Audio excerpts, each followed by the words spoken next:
Chapter 11. No. Something whirled around inside Jess's head. He opened his mouth, but it was dry and no words came out. He jerked his head from one face to the next for someone to help him. Finally, his father spoke, his big, rough hand stroking his wife's hair and his eyes downcast, watching the motion. They found the Burt girl this morning down in the creek. No, he said, finding his voice. Leslie wouldn't drown. She could swim real good. That old rope you kids been swinging on broke, his father went quietly and relentlessly on. They think she must have hit her head on something when she fell.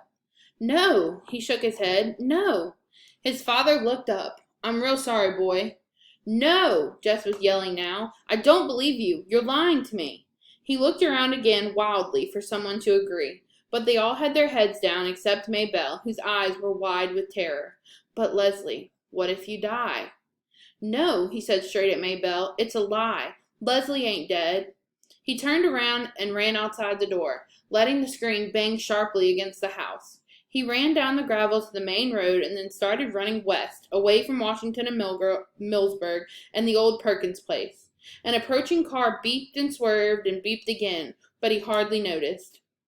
Leslie, dead, girlfriend, rope, broke, fell, you. The words exploded in his head like corn against the sides of a popper. God, dead, you, Leslie, dead, you. He ran until he was stumbling, but he kept on, afraid to stop, knowing somehow that running was the only thing that could keep Leslie from being dead. It was up to him. He had to keep going. Behind him came the barripity of the pickup, but he couldn't turn around. He tried to run faster, but his father passed him and stopped the pickup just ahead, then jumped out and ran back. He picked Jess up in his arms as though he were a baby. For the first few seconds, Jess kicked and struggled against the strong arms. Then Jess gave himself over to the numbness that was buzzing to be let out from the corner of his brain. He leaned his weight upon the door of the pickup and let his head thud against the window. His father drove stiffly without speaking, though once he cleared his throat, as though he were going to say something. But he glanced at Jess and closed his mouth. When they pulled up at his house, his father sat quietly, and Jess could feel the man's uncertainty. So he opened the door and got out, and with the numbness flooding through him, went in and lay down on his bed. He was awake, jerked suddenly into consciousness in the black stillness of the house. He sat up, stiff and shivering. Although he was fully dressed from his windbreaker down to his sneakers, he could hear the breathing of the little girls in the next bed, strangely loud and uneven in the quiet. Some dream must have awakened him, but he could not remember it.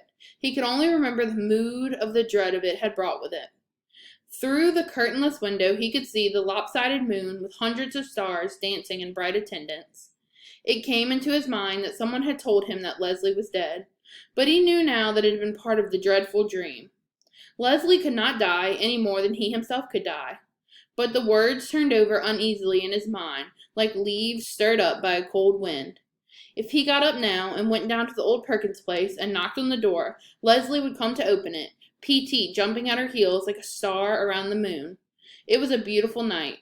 Perhaps they could run over the hill and across the fields to the stream and swing themselves into Terabithia.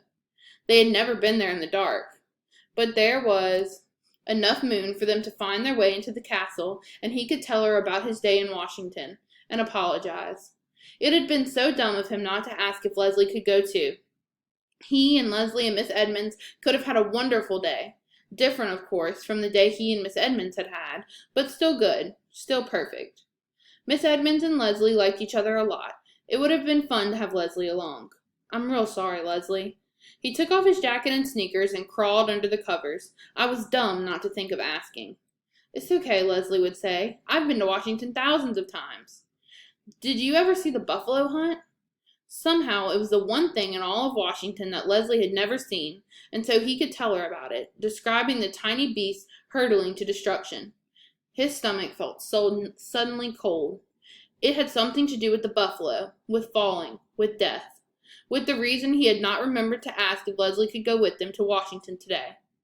You know something weird? What? Leslie asked.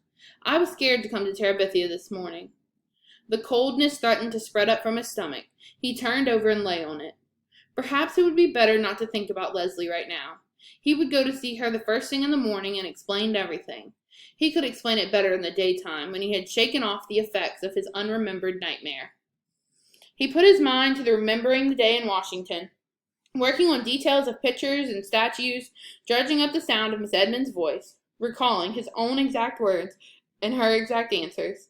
Occasionally, into the corner of his mind's vision would come a sensation of falling, but he pushed it away with the view of another picture or the sound of another conversation. Tomorrow he must share it all with Leslie. The first thing he was aware of was the sun streaming through the window, the little girl's bed's only rumpled covers, and there was movement and quiet talking from the kitchen.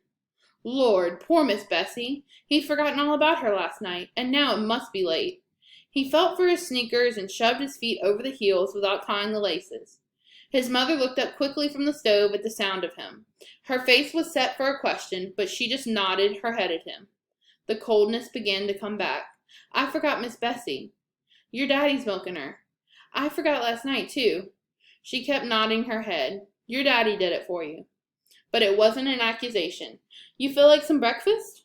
Maybe that was why his stomach felt so odd. He hadn't had anything to eat since the ice cream Miss Edmonds had bought them at Millsburg on the way home. Brenda and Ellie stared up at him from the table. The little girls turned from their cartoon show at the TV to look at him and then turned quickly back. He sat on the bench. His mother put a plate full of pancakes in front of him. He couldn't remember the last time she had made pancakes. He doused them with syrup and began to eat. They tasted marvelous. You don't even care, do you? Brenda was watching him from across the table. He looked at her puzzled, his mouth full. If Jimmy Dix died, I wouldn't be able to eat a bite. The coldness curled up inside of him and flopped over. Will you shut your mouth, Brenda Aarons? His mother sprang forward, the pancake turner held threateningly high. Well, Mama, he's just sitting there eating pancakes like nothing happened. I'd be crying my eyes out. Ellie was looking first at Mrs. Aarons and then at Brenda. Boys ain't supposed to cry at times like this, are they, Mama? Well, it don't seem right for him to be sitting there eating like a brood so. I'm telling you, Brenda, if you don't shut your mouth. He could hear them talking, but they were farther away than the memory of the dream. He ate and chewed and swallowed, and when his mother put 3 more pancakes on his plate, he ate them too. His father came in with the milk. He poured it carefully into the empty cider jugs and then put them into the refrigerator. Then he washed his hands at the sink and came into the table. As he passed Jess, he put his hand slightly on the boy's shoulder. He wasn't angry about the milking. Jess was only dimly aware that his parents were looking at each other and then at him. Miss Aarons gave Brenda a hard look and gave Mr. Aarons a look to which only say that Brenda was to be kept quiet. But Jess was only thinking of how good the pancakes had been and hoping his mother would put down some more in front of him. He knew somehow that he shouldn't ask for more, but he was disappointed she didn't give him any. He thought then that he should get up and leave the table, but he wasn't sure where he was supposed to go or what he was supposed to do. Your mother and I thought we ought to go down to the neighbors and pay respects. His father cleared his throat. I think it would be fitting for you to come too.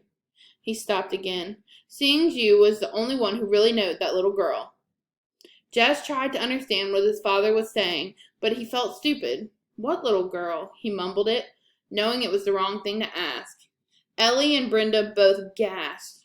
His father leaned down the table and put his big hand on the top of Jess's hand. He gave his wife a quick, troubled look, but she just stood there, her eyes full of pain, saying nothing. Your friend Leslie is dead, Jessie. You need to understand that. Jess slid his hand out from under his father's. He got it from the table.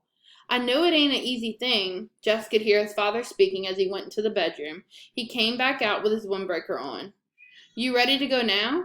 His father got up quickly. His mother took off her apron and patted her hair. Maybelle jumped up from the rug. I want to go too, she said. I've never seen a dead person before. No.